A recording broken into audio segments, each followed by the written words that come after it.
Well, folks, we have about 1 more minute before we're going to get started with our webinar presentation today at noon. So if you want to go grab yourself a cup of coffee or some lunch, and we'll be getting started right at noon with our presentation today, talking about market programs and services that draw customers.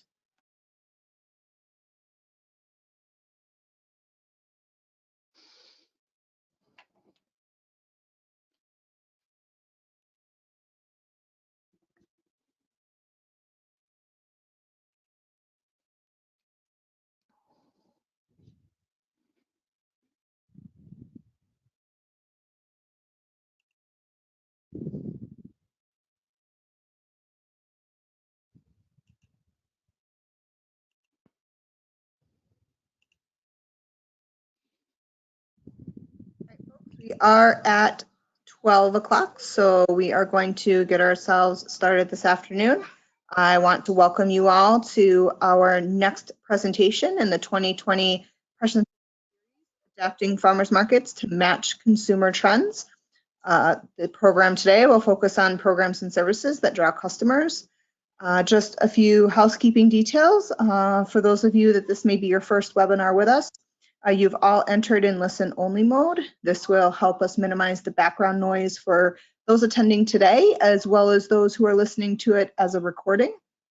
If you do have any questions, you can open up that chat pod, type them in at any time, and we'll be taking breaks throughout the presentation to get your questions answered. So just feel free to type your questions as you think about them. And I just want to introduce our presenter today. Today, we'll be hearing from Diane Eggert. Diane is the Executive Director of the Farmers Market Federation of New York. She's been the director since its inception, and as well as being an Executive Director of this organization, Diane, until last year, also managed a very vibrant produce farm with her husband, Steve, and some hired help that not only participate at farmers markets, but also did CSA. And so Diane has experience not just from being the director of this organization, but as well as being a farmer and seeing that boots on the ground perspective. So without anything more, I want to turn it over to Diane. Thank you, Laura. Good afternoon, everyone. I hope you're all staying home, staying safe, and we'll all be back together soon. But let's go ahead and get started. So the presentation today is part of an overall large project that we have been working on with funding from Northeast SARE Professional Development Program. We've used a number of partners. We used 4 other partners from other states to help us with the whole project. That would be Vermont, Maryland, and Western Massachusetts.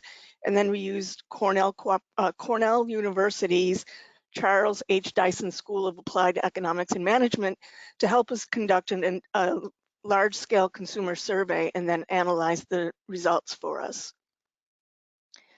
So this presentation really is just one of the many resources that we've developed. We do have a toolkit. It's a 116-page document full of lots of ideas and concerns and our consumer survey results that will help you to adjust your market to current trends and customer attitudes towards farmers markets. You can use this link to download the survey. First, we're going to ask you to register. That way we get your contact information and it allows us to follow up and also to do our reporting to SARE for the funds that they've given us. So let me just talk a little bit in detail about the survey itself. Back in 2017 and then in 2018, we were hearing from a lot of farmers markets and farmers themselves that they were seeing a lot fewer customers attending farmers markets and their sales were down.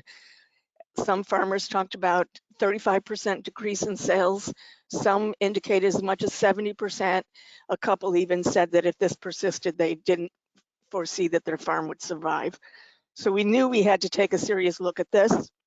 We had discussions with a number of organizations around the country, and this seemed to be a prevalent concern, especially in the East Coast where we don't have year-round growing climate.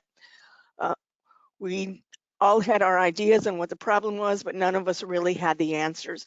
So we decided to go with this consumer survey that would help us to identify what consumers were thinking about their shopping habits, and in particular, what they thought about shopping at farmers markets.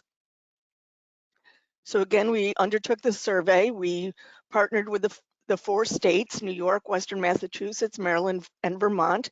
We hope to get 500 consumer surveys for each state, and instead we almost doubled that amount with 3,800 responses overall. We did get responses from many states in the country, but primarily from these 4 states. From the survey responses, we organized responses into 3 main categories. Those people that are very loyal market shoppers, and we called them market flag bearers. We had casual market shoppers. Those are people that once in a while go to the farmer's market, or they may have been flag bearers at one time but have decreased their usage over time. And then non-market shoppers who don't shop at farmers markets at all. So keep those 3 categories in mind. It makes a difference as we're going through the presentation today and as you're going through the toolkit when you download that as well. So when the Dyson School of Applied Economics reviewed the responses and put them all together, they came up with 10 key insights. One is local food is valued by all 3 consumer groups.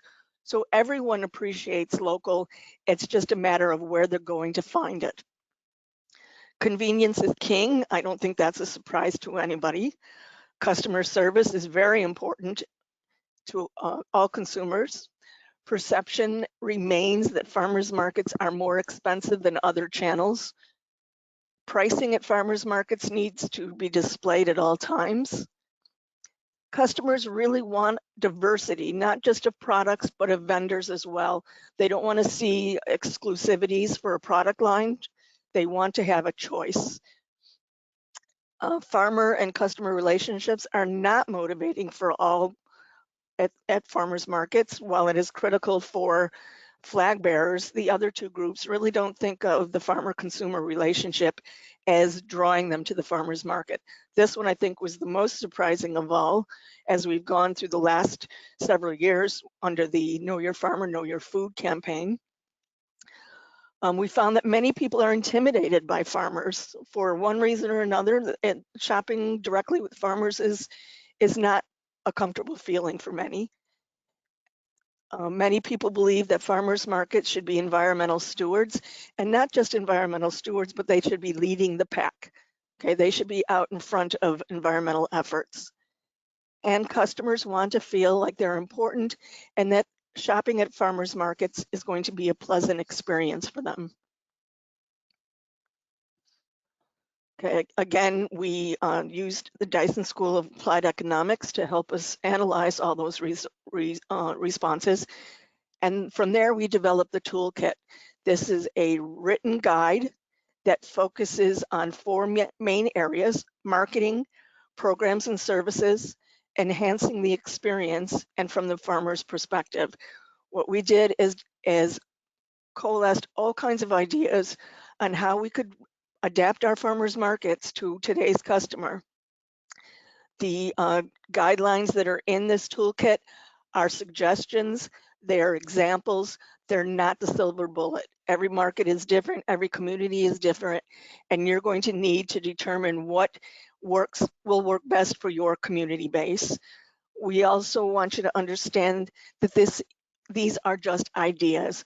We want to stimulate you into thinking of outside the box, thinking of how these things can be manipulated and applied to your own market.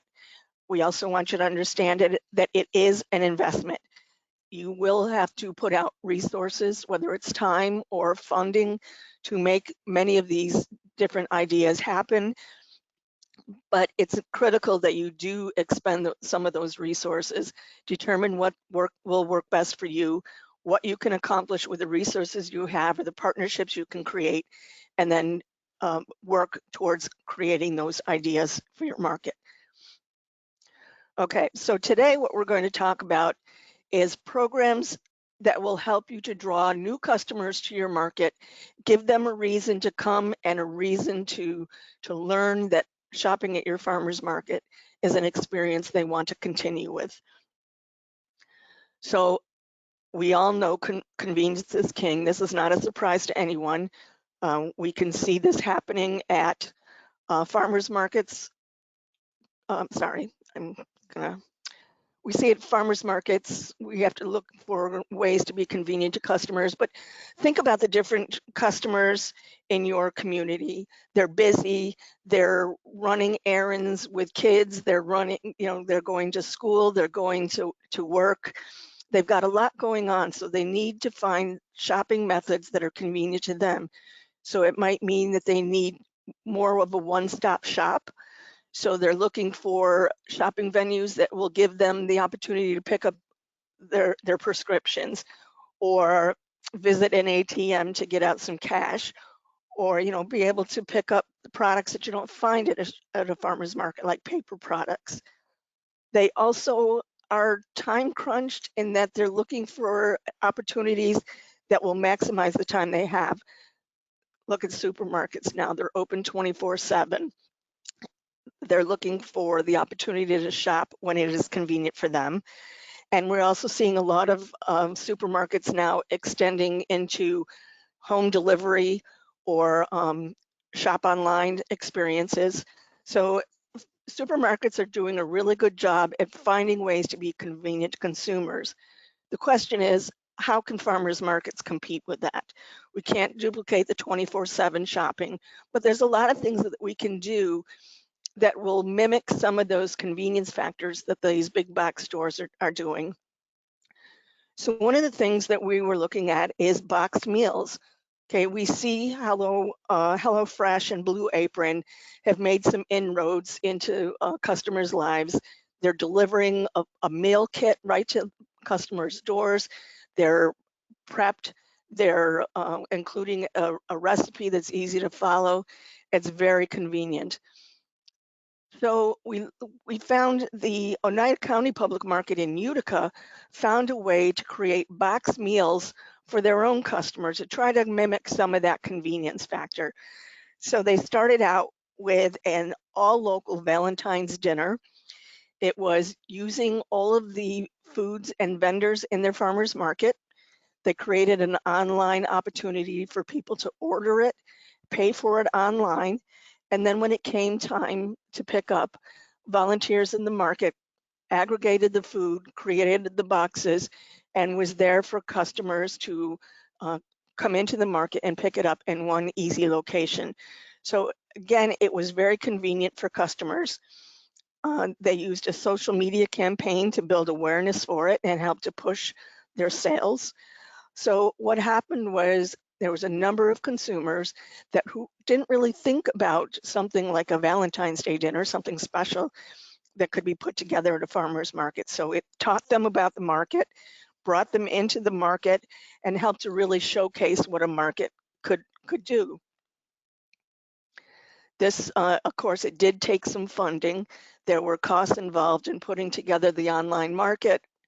And of course, when you take online payments, they had to cover that percentage of the sale that they lose to the platform. They needed to do a lot of marketing and create the paperwork. I shouldn't say paperwork. Create this flyer that you see here to help promote the dinner. So it did take some efforts. It was moderately successful at the beginning, but this is a platform that they feel that they could build on and really increase customer usage of their farmers market and reaching a new customer base as well.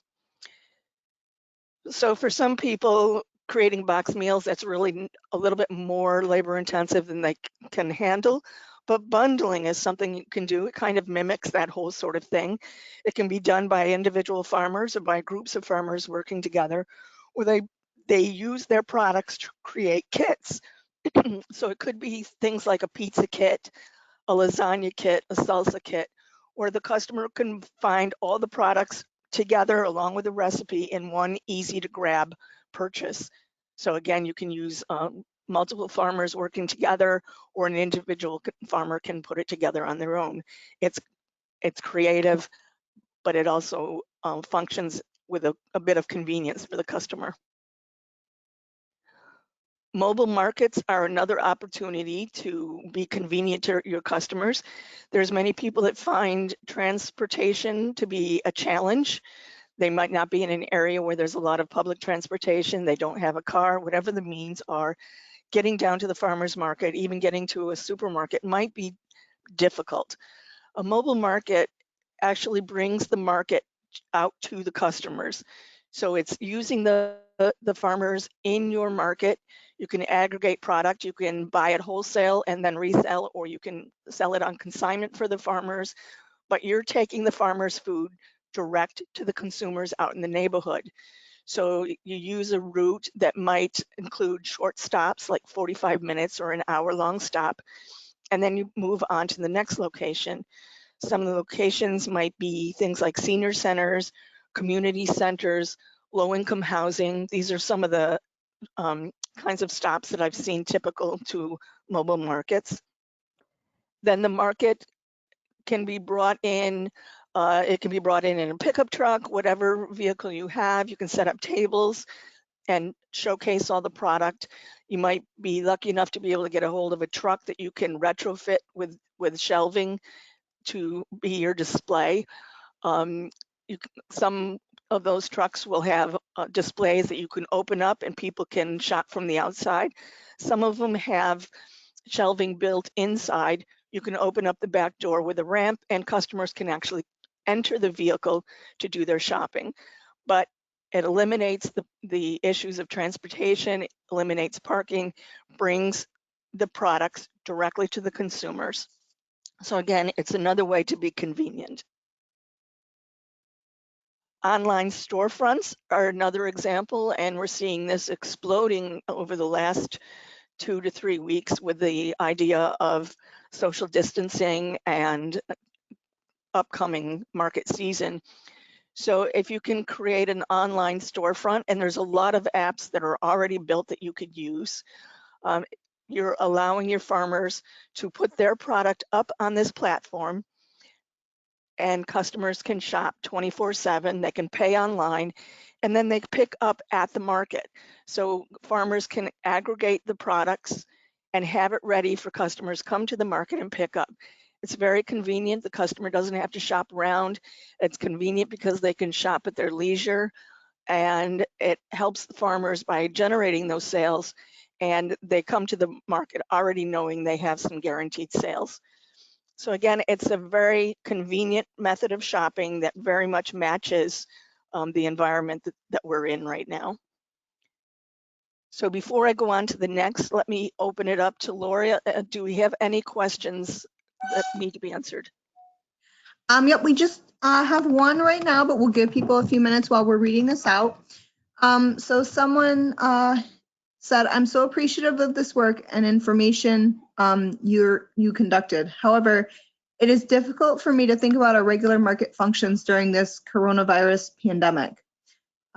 Could you leave a few minutes at the end of this webinar to possibly say a few things about what markets should be doing now to bring healthy local food to our customers while also following the social distancing guidelines affecting our market right now and not attracting people on this level? Absolutely, I can do that. I have been working very closely with the Department of Agriculture on developing guidelines for markets under these circumstances. So we can talk about that. But also we're going to start hosting, I think starting this Thursday, a weekly open forum where we will be inviting market managers to discuss the issues, learn more about what's coming up, learn what others are doing, and really just discuss amongst each other ways that we can keep our farmers markets functioning in this pandemic. So that information I think will be coming out to you tomorrow, but just to let you know that that is coming, but I certainly can leave time at the end of this to discuss issues. Perfect. So John was asking, what are some apps for online storefronts? And before I let you answer, Diane, I just want to say that the National Young Farmers Coalition just created a really great rundown of a bunch of online storefronts. And so we can provide that link to all of you in a follow-up email, but I'll let you chime in as well, Diane. Okay. I have been looking into this as well, and I have, see if I can find it right here, a list. Otherwise, I'm going to do it off the top of my head, which isn't always the best way. Okay, it's not right in front of me. So there is What's Good, which is the app that we used a couple of years ago that the Federation was working with. They are out of Rhode Island, but they work with markets and farmers individually. There's another local food marketplace. I just talked with them just last week. That's another app that allows you to put farmers' products up there. You can do it by the individual farmer, or you can do it by the market itself. There's Harvey, Harvie, that farmers can use, and I think that one is through Small Farm Central. There's Barn to Door, 2 being the number 2. That's another one. I don't know a lot about that one yet, but that's another opportunity that I've heard a lot of people are using. Some people are using Etsy. That's available. I think Square has an opportunity to use their system to create an online store. So there's really a lot of opportunities. It's just a matter of finding the one that works well for you, whether it be the administration or the cost. It's just a matter of choosing one, really. And then someone had said there's already a weekly market manager forum call hosted by Penn State Extension on Wednesdays. Do we need to have another separate one, or can they be combined? I have listened to the one from Penn State. I think he primarily covers the markets that are in Pennsylvania. At least that's the one I listened to, was that way. You know, I don't think we could combine, because I think this is something that everybody's doing on their own. I think every state really is putting it together, but certainly you can choose whichever one you would like to listen in on. And then some other question, will we get an invite to the open forum on COVID-19 and farmers markets? What was that? Will you get an invite? Yes. Is that the question? Yes. Yes. The invite is coming out tomorrow. We're working on the details right now. Great. I think that was all the questions for right now. Okay. All right. So I will move on to the next section. And something that especially non-market shoppers and casual shoppers told us is that markets don't necessarily feel welcome to them. They don't really understand the concept of shopping face to face. They don't feel comfortable with it. They feel like, you know, they're part of a group that is left out of farmers markets. So farmers markets need to find a way to be more welcoming. And we've talked about this a number of times. I know I did last week, and I'm sure, if I recall, Laura did as well on some of the presentations that she's done. But ambassador programs are really meant to help make new customers in your market feel welcome. Somebody is posted from the ambassador program is posted at the entrance to your market or at the manager's table, and they're there to greet new customers. They can answer a lot of questions. They can walk them through the market. There's a number of functions that they can handle. One thing, if they walk them through the market, they can initiate conversations with the farmers. So it helps teach people that are not used to that kind of shopping in how to talk to a farmer and feel comfortable doing it. They can give them tips on shopping at the market. They can talk about the different programs that are going on at the market, show them key locations like where the bathrooms are, where food demonstrations might be, all of that sort of thing. Talk to them about what the market is all about, what your policies are. Talk to them about the SNAP program. If you've got a SNAP customer coming through, you know, using tokens in a central terminal system is foreign to them. So if you can answer those questions, help them understand how it works, makes them feel comfortable with it. It's a great way to make people feel welcome at the farmers market. And ultimately you end up with loyal customers when they've used an ambassador program. Another suggestion is up your farmer training. Hold workshops, whether they're face-to-face or by webinar, whatever way you can do this, but do some farmer training. Show them techniques that will help them to engage with customers and make customers feel more comfortable and working farm face-to-face with farmers. So how to open and close a sale. How can you engage that customer from the very beginning, build that sale, extend that sale to additional items, and do it in a way that makes your customer feel comfortable.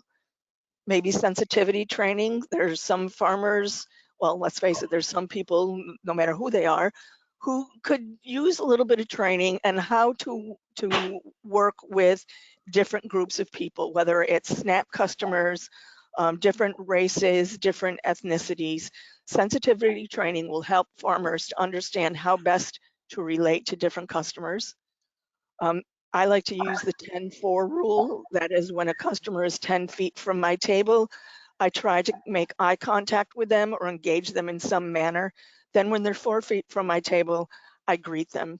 That way they feel comfortable with me because I initiated the conversation, but it also attracts their attention to my table. Display building is really important. Your table needs to attract attention, make people feel like it's something that they want to look through and buy from. And then customer service. We know customer service is important to people. So if you can help your farmers to up their customer service game, you're going to be doing them a favor, as well as helping your customers to feel more welcome at the farmers market and engage more with your farmers. Okay, markets should be more inclusive. Again, we've heard a number of people say that, the farmers market is really for people that are foodies. It's for people with higher level of incomes, but that we know that's not the case. We are there for everyone in a community. So how can we make people in our community feel that we are open and welcome for them? There's some ideas that you can do. One is college night. We do have a farmers market, the West Side Market in Rochester. There's a number of colleges in and around Rochester, New York. So what this market does is they set up a college night where they bring in different college representatives. They bring in people that work with college students or offer services specific to college students, and they set up in the market. This is promoted in the community through high school guidance counselors, through the colleges themselves, and it invites them to come down and learn more about the colleges in the community. They offer cooking demonstrations and nutrition education, so it helps the kids that are going to be out on their own shortly to eat healthier and do more cooking with local food. And it showcases all of the food that's within the market. So everyone benefits from this. The parents benefit because they're learning about the colleges and the needs of their kids. Kids are learning about the colleges, they're learning about local food. It's a win-win for everybody. And what we've done is not only have we introduced a new population to the farmers market, maybe helped to bring a new generation to market that are now going out on their own, but we taught these people that the farmers market really cares about them, they're important to us, and we've brought them the information that they need. Another suggestion is a very targeted event that showcases your farmers market. So the Oneida County Public Market decided to host a bridal event. So what they did is they showcased the foods in their market, the anything that the farmers had to offer for weddings and wedding receptions, bridal showers, that sort of thing. So it's foods that could be used at receptions and showers. It's the wines and drinks that are available. Some farmers actually will host weddings at their farm so they can showcase their venues. It could be flower farms, and they can showcase the bouquets that they can create to use at weddings and showers. So it's a great way to highlight the events in your market, bring in a new population. So this was a lot of social media posts were done about this and promotions around the community targeting young adults looking to plan their weddings, targeting wedding planners.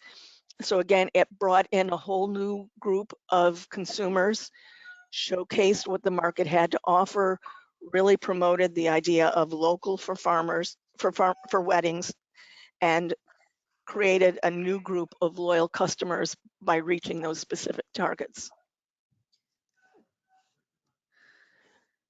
SNAP is a really important opportunity for your farmers markets to reach the low income consumer in your community. I know I've heard from a lot of markets, well, we're really in an affluent community, so SNAP is not anything that we really need, but that's not really true. There is a low income population in every community. Maybe it's a temporary situation, maybe they've lost their job, maybe they've got sick and they're out on workers' comp. Maybe they're elderly and Social Security just doesn't pay enough to allow them to eat well. And they're all using SNAP, maybe temporarily, but they're using SNAP to help them eat better. So everyone has a low-income community. You just need to be available for them. Some people are telling me we really don't have the resources, but there's ways around that. One is MarketLink. MarketLink now has the contract from USDA to help farmers markets with equipment and processing. So that helps you with that. You can use a central terminal situation where the market is the authorized retailer, and then we use tokens so that all the vendors can participate in SNAP through the farmers market authorization. And you can find community partners that will help you to administer the SNAP program.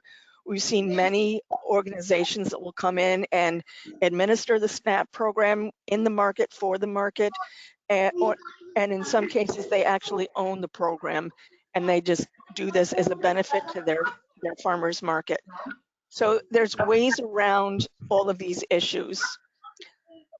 One thing you do have to keep in mind though, if you go into the SNAP program, is outreach. You really need to promote, because customers in your community that don't have the opportunity to SNAP the farmers market, it's been a long time since they have. We've been without paper coupons, SNAP coupons now since I think 2001. So you really need to let them be aware. Laura, could you do me a favor and mute while I'm doing this? So you really need to do a lot of promotion to help your customers in your community know that you accept SNAP and that you welcome SNAP customers into your farmers market. In fact, the Federation is hosting a webinar this Thursday at noon to help farmers markets that are looking to get into the SNAP program, farmers as well. And we talk about a lot of the things that you need to do to get into the program. So if that's something that you want to learn more about, that webinar is available on Thursday. And with that, I'm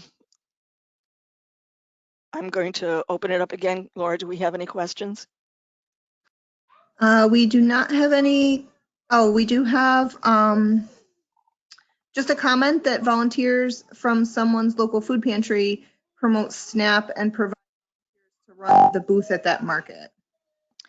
Yeah, there's a lot of different types of community organizations that will help you with your SNAP program. We've seen food pantries do it, civic organizations, let's see, community action programs. There's a number of different places that you can look within your market. Any others? Yep, somebody had a question. Can you talk about some creative ways to reach SNAP customers? Creative ways to reach SNAP customers. I can relate to you some of the things I've seen. It's a lot about learning where they are in your community and doing some okay, let me think for a second here.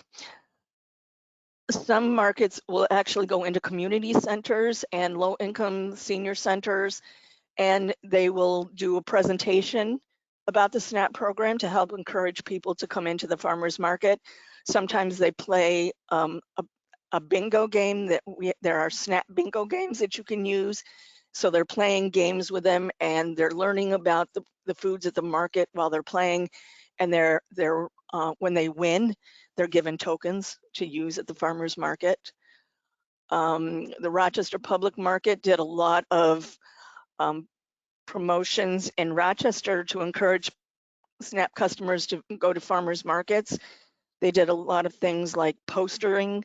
So they put posters up on bus stop, those little transportation centers. So they're seeing those posters while they're waiting for the bus.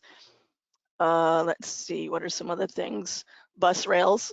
Seen a lot of posters up on bus rails so that when somebody's riding the bus, they're looking at those advertisements that are posted in the bus, learning more about it. Some people have actually done limited mailings. So they might partner with a community organization that works with the low-income community and put flyers in with mailings that they have done. So it's reaching the low-income consumer. Off the top of my head, those are some of the things that I have seen that have worked well. Great. Another question / comment was, our inclusivity challenges how to attract our local Hispanic population?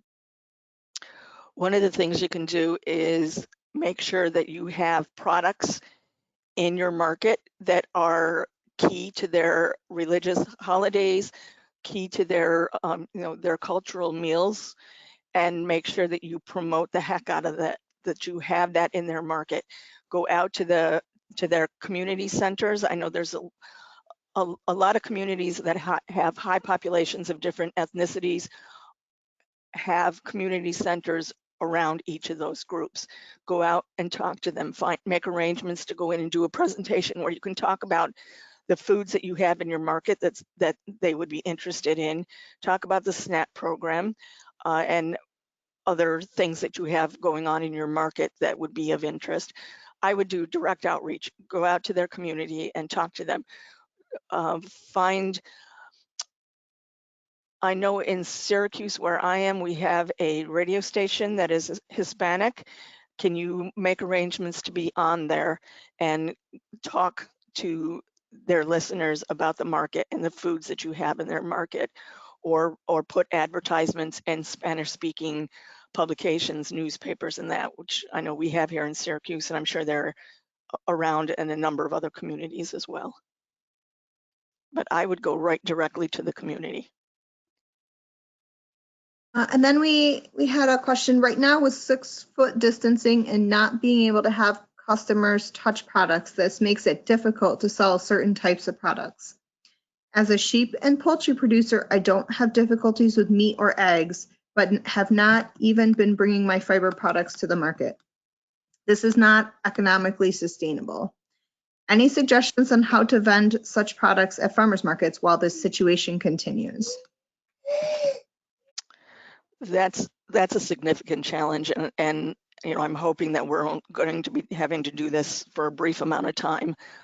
Some farmers have actually put up a plexiglass barrier at the front of their table so that everything can be put out on the table. People can see it, but they can't touch it. That way you'll be able to showcase it. But it's a challenge. I don't really have a lot of answers right now. I think what we're seeing is flag bearers are flocking to the markets because they know it's healthy food, and being out in the open air makes it a safer environment to shop. And up to this point, we are seeing customers being very, very good at not touching the product, but just pointing to the farmer, I would like that, or I would like this. So people have been very cooperative, but if you can put up some kind of a barrier so that your products can be seen but not touched, you'll have a higher likelihood of still being able to sell those. I'm sure that's not the answer that you want, but right now there's not a lot of options in this environment right now. That's all the questions we have right now. Okay, so let's go on to my next topic, and that is consumers want to have a fun experience. So think about when you go to the supermarket, look at the people's faces that are shopping in there. Some are actually frowning.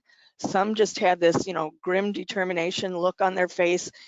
Shopping at as supermarket to a lot of people is a chore, and it's one they're just going to push through and get it done because they have to. And if they have to go to a farmer's market to shop, it's an extra trip that they didn't necessarily count on. So if they're going to make that trip, it's got to be a fun experience. It's got to make it worthwhile to them. So a lot of times a key way to do that is to create kids programs, because when kids enjoy going to the market, they're more likely to convince their parents to go to the farmer's market. So a lot of markets are using story hour. This is a way to entertain the kids, and if you're picking the right stories to read, it's educational for them as well. So, read the stories. I'm thinking stone soup. Everybody knows the story of stone soup. If you're reading that story, once you're done with the story, then have your kids work together to make stone soup at the farmer's market. Let them loose in the farmer's market and talk to the farmers, collect vegetables that can go into the soup, and then come back together and make it. So it's a way that brings the story alive, gets them involved. They have a great time. Mom and dad get to shop, and kids will encourage their moms and dads to come back again. And of course, as the kids are involved in the creating the soup and then tasting it, if you can go that far, then you've really engaged the kids in a way that you're training your next generation of customer. It does take some labor to make this happen, not only choosing the book, but reading the book, conducting the activity, but reach out to community partners. There's a number of places that you can go to get help with reading stories. A lot of local libraries would be more than happy to assist you with that, maybe providing you the books, maybe actually providing you the reader and the activity. You can also engage with other community partners that might help you fund such an activity and prepare for the different equipment or products that you're going to need for whatever the activity to go along with the story. Power of Produce, or some people call it the Pop Club, is a nationally promoted kids program where kids join the club, and every week they come to the farmer's market, they're given a token. This token they can use to buy any food in the market that they want. So typically, I think they're talking about produce. So they have to spend that on produce. So the kids are learning to talk to the farmers because they're having to ask what the product is. They're having to make the sale. They're choosing on their own. And when they get home, they're much more apt to eat that food because they were the ones that got to choose it. So it's a way to encourage healthier eating. Sometimes some of the markets will give an additional token like once a month, and the kids can use that for a treat. So now maybe they're able to buy their vegetable, but they're also able to buy a cookie. So it becomes more fun. Many markets are adding an activity to go with this. So scavenger hunts, for example, if the kids are playing a scavenger hunt, they're out learning more about the different foods in the market. They're learning how to talk to the farmers, and they're really engaged and learning in a fun way. The United County Public Market uses a market bee. They have I don't know if it's paper mache, but whatever it is, it's posted somewhere at a booth at the farmer's market. Every week it's a different location. The kids have to find it. And when they do find it, they're given a prize. Okay, but while they're finding it, they're looking over everything that's in each booth. They're learning about the different foods. They're talking to the farmers, and it's very engaging for the kids. And some markets are also providing kid-friendly recipes for the kids. They're collecting them every week when they go to the market. They're collecting them, taking them home, and they're learning to use the foods that they're getting at the farmer's market.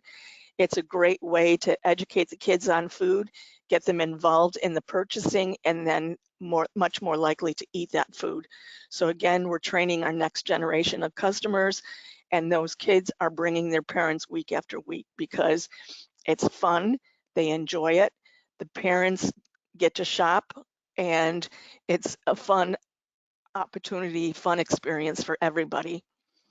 It does take some funding. You have to have somebody to administer the program. You need to buy the tokens so that, and then reimburse the farmers who are accepting those tokens from the kids. But there's a lot of partners in communities that are more than willing to help out with something like this. We see particularly insurance companies or health organizations. Not only are they providing some funding, but a lot of times they're providing prizes and treats that they're giving to the kids. I've seen health organizations that might give toothbrushes and, you know, whatever else might be entertaining to a kid, escapes my mind at the moment, but they're providing a lot of these little treats that can go into the kids' tote bags every week when they're there for their kids' pop club. So again, it's a great way to educate your kids, entertain them, bring in their parents, and engage them in learning more about food and farming. Kids crafts are another great way to engage kids. So think about the food you have in the farmer's market and what kind of fun things can kids do with them. So we're seeing some markets are doing things like getting donations of veggies from the farmers, and the kids are making these into veggie mobiles, and then they engage in a derby, a veggie derby. So they're having a great time, they're entertained, they're involved in the market, their parents are down there shopping. So maybe they're doing scarecrow making in the fall using donations from the farmers, pumpkin carving. The South Wedge Market in Rochester gives the kids sidewalk chalk, and they're doing artwork on the sidewalks throughout the market. It's a great way. The kids are having a great time. They enjoy coming to the market, which means their parents enjoy coming to the market. And the market is decorated with these gorgeous artworks that are done by the kids in the market. And again, it's a great way for you to partner with someone in the community to help you either administer the whole program, help you find materials, help you promote it. It's a great way to engage your community. And another thing we heard from a number of consumers is that markets should set the example for environmental stewardships. We don't want you to just be environmental, we want you to lead the community. That's what a lot of customers are telling us. So there's a number of ways you can do that. In New York State, of course, we are now banned from using single-use plastic bags in the market, although I believe right now it is not being enforced, and they're actually encouraging that during the pandemic. But when we're ready to really promote the idea of eliminating plastic, then we look at ways that we can get customers to come to the market with reusable totes. One market uses a tote bag tree. So they've partnered with a community organization that has provided them with a number of reusable totes. They put them out there and they allow anyone that needs a tote bag that comes to the market to take one. Free of charge, they're there for their use. And then they also invite customers that may have more bags than they need to donate some of theirs. Of course, before they put them on the tree, they take them home and wash them so that we are sure that there is no potential for contamination from whatever might have been in that bag in the past. The Northampton Tuesday Farmers Market in Western Massachusetts uses volunteers to create reusable tote bags out of feed bags. So that way they're also keeping the feed bags out of the landfills.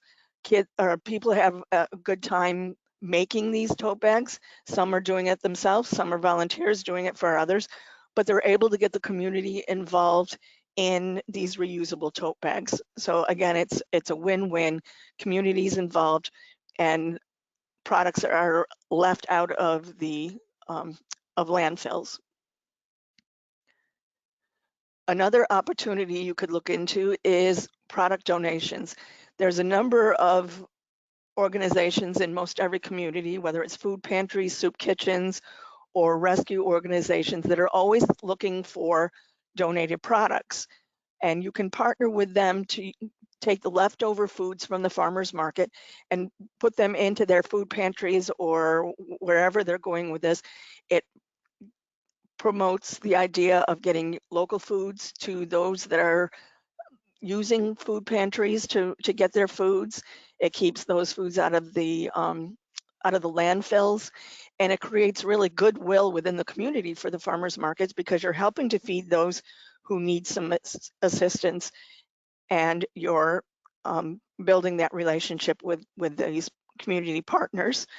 And it also forms that stewardship the customers are looking for with the farmers market.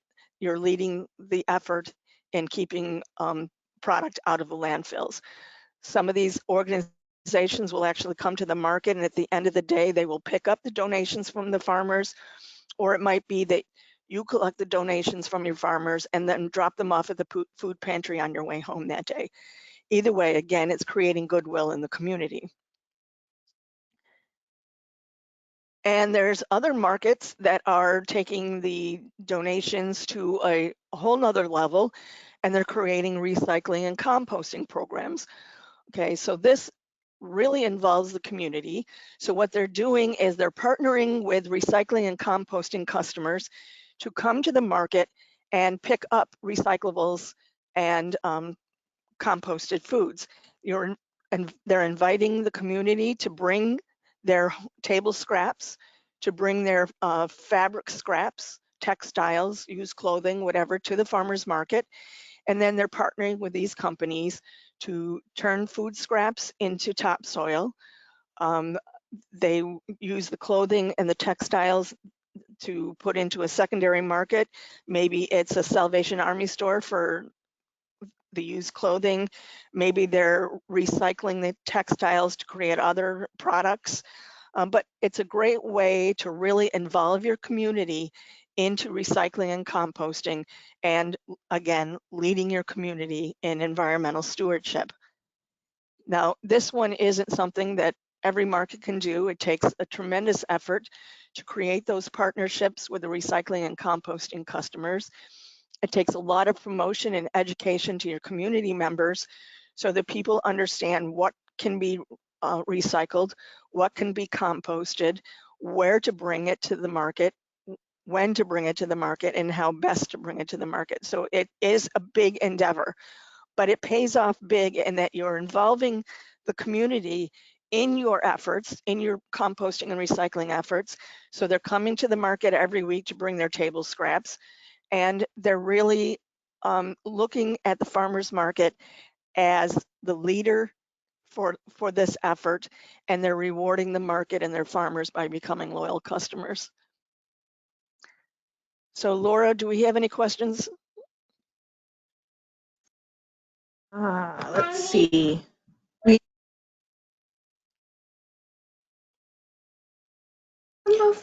We don't have any questions right now, Diane.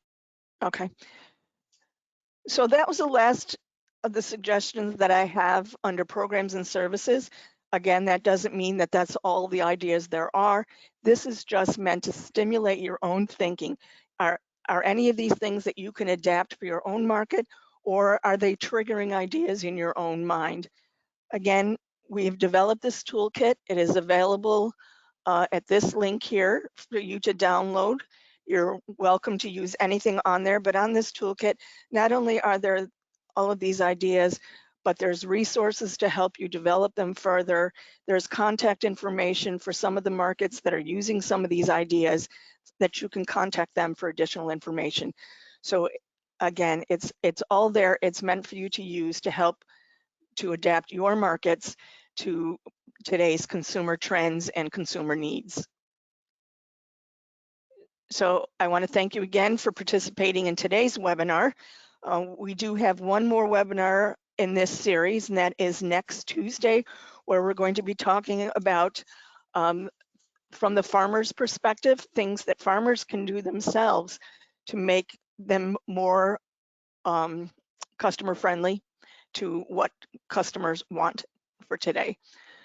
So if there's no more questions, Laura, I'll talk a little bit about some of the things that we're looking at farmers markets doing to respond to the coronavirus that we're all dealing with now.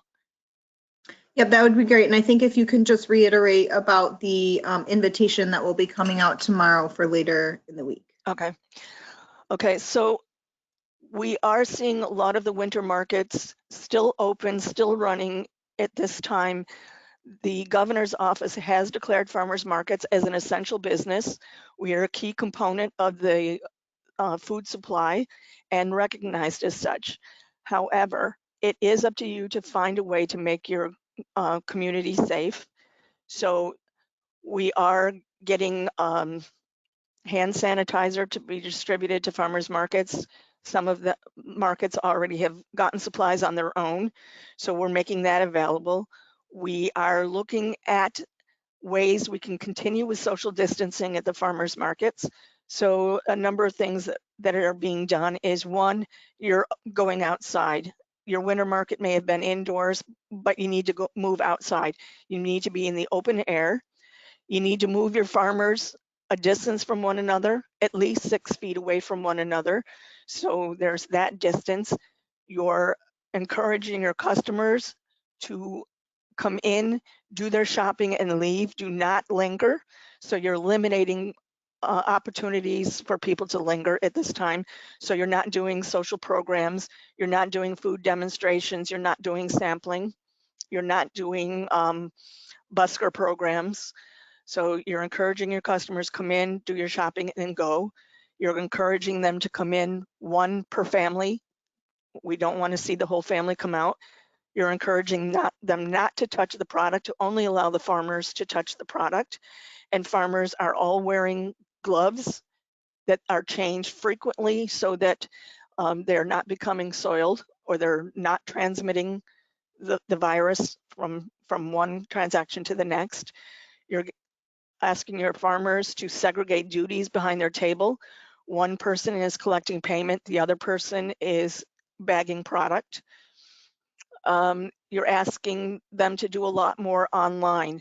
Maybe you're helping them to do online setups so that products can be ordered online, paid for online, so nobody has to touch the cards or the cash, and then the product can just simply be handed out. In fact, there's a couple of markets that are actually just doing drive-up markets. Order ahead, they aggregate the product, and as you drive up, they can just hand it to you. You don't even have to get out of your car. But if you are having customers come in the market, you need to limit the number in the market at one time, and again, encourage social distancing. We have seen some markets are chalking or taping grids on the ground, and only one person within each of those grids. So there's ways that we can be safe and still encourage shopping at our farmers markets. We're protecting our farmers, we're protecting our consumers by handling all of these things, and we're also feeding people really healthy food. And I think it's important at this time that if you're open and you're running your market, you promote the good that the market is doing. Promote the healthy food, building healthy bodies. Promote the idea that you're taking all of these steps to keep your customers and your farmers safe. And just, and keep ensuring people that you're open, you're available to feed them, and you're being as responsible as you possibly can. I know I've heard that the Department of Agriculture, I've worked with them, working through some guidelines for markets. Those guidelines, I believe, are coming out tomorrow. Once they come out, I will share them with everyone. We do our newsletter that goes out by email. You'll find it in there. And you'll find also an invitation to the forum that we're going to start, weekly forums where you're able to talk to each other. Maybe it's about the concerns you have in operating during this pandemic. It might be ideas you have on making your market more responsive, ideas on different ways to do online ordering, but it's an open forum. We welcome everyone to come in, talk about your experiences, talk about your concerns, talk about the lessons that you've learned in running your markets now. That invitation will be out tomorrow. We are using Zoom, so you can see it online, but you can also phone in for the audio if that's what you want. Either way, it's fine. So watch for that email newsletter to come out tomorrow. The invitation will be in there, as well as the guidelines coming out from the Department of Ag. Any And questions on that? we just had a question about the SNAP webinar on Thursday. Okay. Where do we get sign up information? I would say probably the best thing you can do is email me. Those invitations have gone out a number of times, but if you didn't get that, email me and I'll be happy to send you that information. It's DEGGERT@nyfarmersmarket.com. So it's my first initial last name at nyfarmersmarket.com. All right, we don't have any other questions at this time. Okay. Then thank you all for participating today. We look forward to meeting with you again next Tuesday for our final webinar in this series. That one will be presented by Laura. Okay, so have a good rest of your day, everyone. We'll be talking again shortly.